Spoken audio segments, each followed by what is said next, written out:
Open PhotoADKing in your web browser and type World Book Day into the search box to get started. Select a template that will be most effective for your bookstore.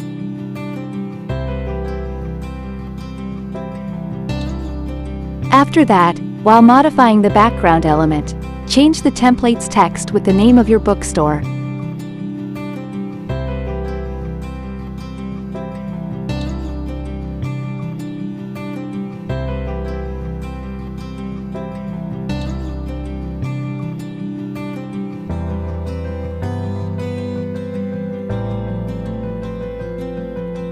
Using the tools elements and duplicate, add shape elements to make it visually appealing.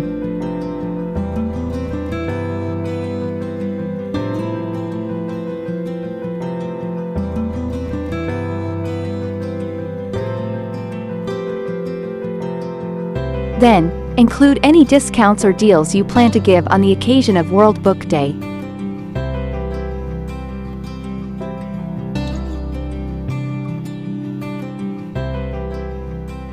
Contact details refer to the information that can be used to get in touch. Don't forget to mention it. Always make careful to save your design once you're finished. Last but not least, download your template design so you can distribute it to likely customers.